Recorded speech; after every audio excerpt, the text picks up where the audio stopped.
We have original Elimination Chamber plans for Sami Zayn versus Roman Reigns. We've got an update on Jay White possibly joining WWE, and is a top NXT star getting a call up to the main roster. Stay tuned. Elimination Chamber is tomorrow night. Are you hyped? Oh, I am hyped, Adam. It's That sounded sarcastic. I actually am very excited for it. It should be a really, really good show. It really should. A lot of people perhaps suggesting that maybe WWE have booked themselves into a corner a little bit here. In that Sami Zayn is the most over guy in recent memory.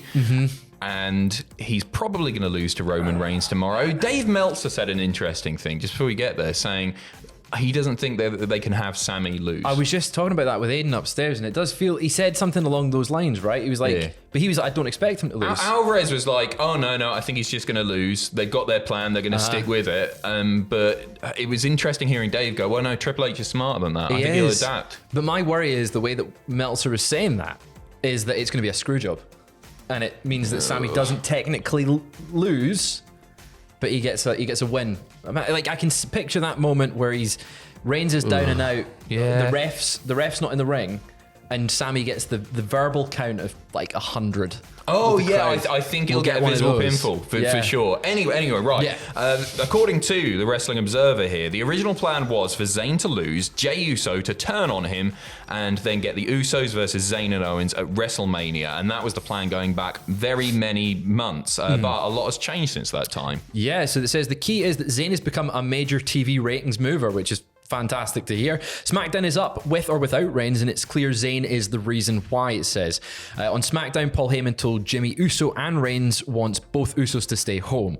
This is an angle in some, it's clearly it's an angle in some form that they want to keep Sami on TV as much as possible, really. Yeah, for sure. Obviously, as a ratings mover. It says both Usos can legally go to Canada, so that's not to cover a story to explain them not being there, because I think that was a worry for a lot of people. Just with the DUI stuff, Canada takes that really seriously. Very seriously, and they've missed out on shows in Canada in the past. So it looks like that's all been cleared up. I think there was a lot of people expecting, as the original plan says, Jey Uso makes his comeback there and turns on him. So there's the original plan. Zayn losing, Jey Uso turning on him, Usos versus Zayn and Owens. I think that's something that we've been talking about now for a few months.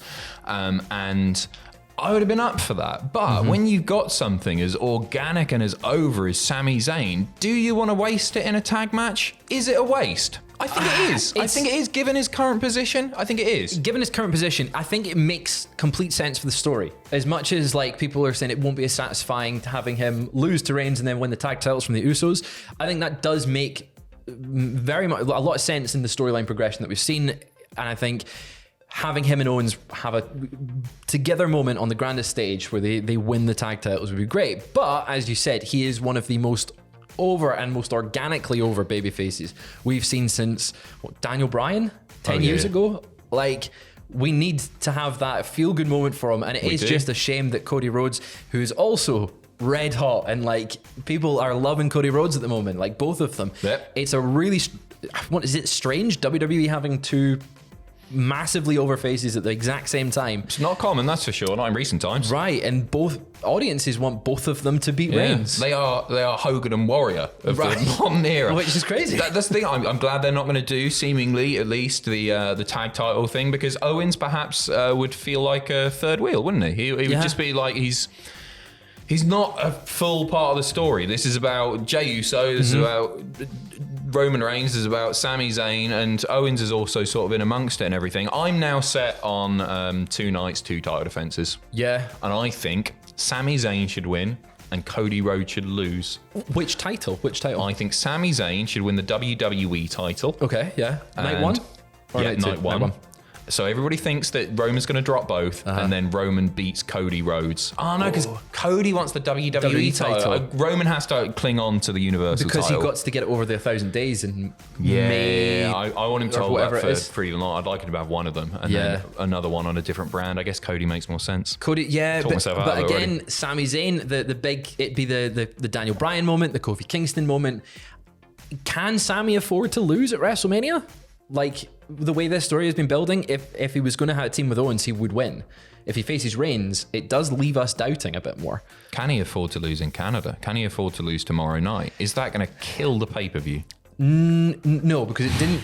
Because there's one way to save it, and it didn't. They sang American Pie. That's the one way to save a massively hot babyface in their hometown. We'll see what happens tomorrow night. I can't wait. Yeah. Genuinely buzzing. And there is so many possibilities. I'm not a buyer in the whole idea that they've booked themselves into a corner just yet. I think there are things that they can do. I just think they got to be really clever. Cleverer than I.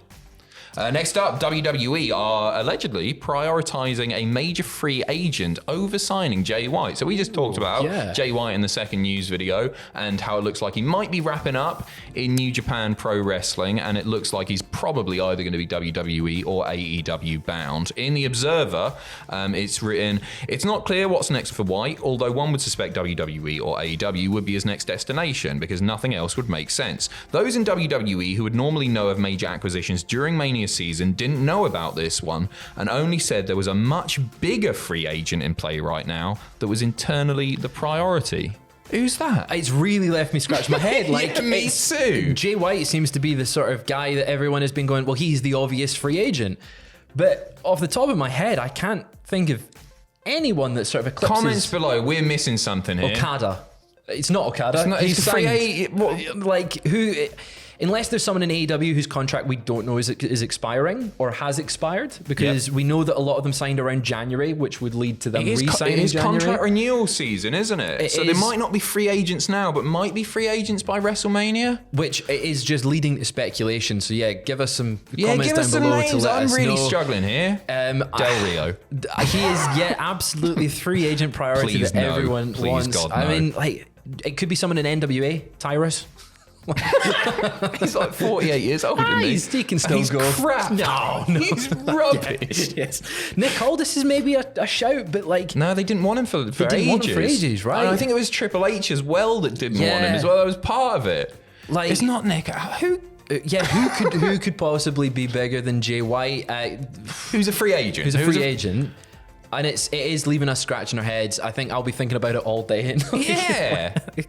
Who is it an old timer or something? Hulk Hogan. Yeah, brilliant. Bring him back. Seth Rollins waiting in the ring at WrestleMania. Next up, a guy that Hulk Hogan does not like, Carmelo Hayes. It looks like Carmelo Hayes might end up getting called up to the main roster. Again, from the Observer, it has been battered around the idea of Carmelo Hayes and the Hurt Business with MVP, Benjamin, Alexander and Lashley. There was a discussion, and not definite, but there has been talk of Hayes coming to the main roster. It probably wouldn't happen until after April, since Bron Breakker versus Hayes looks to be the main event of an upcoming NXT show. He is so bloody good. He's so ready for the main roster, and I think that's a really nice place to put him, actually.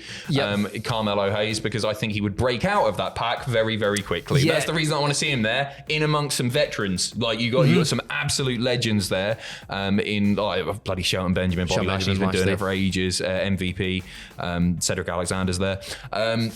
And I genuinely think that he would get so over that it would be like a reverse Rock in the Nation of Domination. Right. Do you know what I mean? It'd be like he joined heel and then... No, in fact, it wouldn't. It would just be the Rock, progression. Yeah. I think he's someone who's got an immense talent and has got the look. He's got sort of the marketability as well. He looks like a star. He is treated like a star in NXT. He's really, really something special. Really good. And I think as you said, putting him in there with the veterans will instantly solidify his place in the main roster. A run with the Hurt Business where Lashley's in the main event, Cedric and Shelton are in the tag team, and you've got Carmelo going for the US title. Nice. For a wee Good while. place to put him, isn't it? Give him that belt, give him that sort of exposure. I feel like he could do what Gunther's doing with the Intercontinental title on SmackDown. Banger after banger. Just give him a run and then set him off. But I also think that he was the right person to beat Bron Breakker in NXT, but he's now bigger than NXT, I feel. That totally agree. I'd really like to see him with the NXT title. He's somebody that absolutely deserves it. I've got no problem with Hayes beating Breakker, but I want to see Hayes on the main roster, and I don't mind if Bron Breakker's down there for a little while longer, to be honest. Yeah, and I thought last year that was going to be Bron Breakker's big year coming up to the main roster, and obviously he's still there.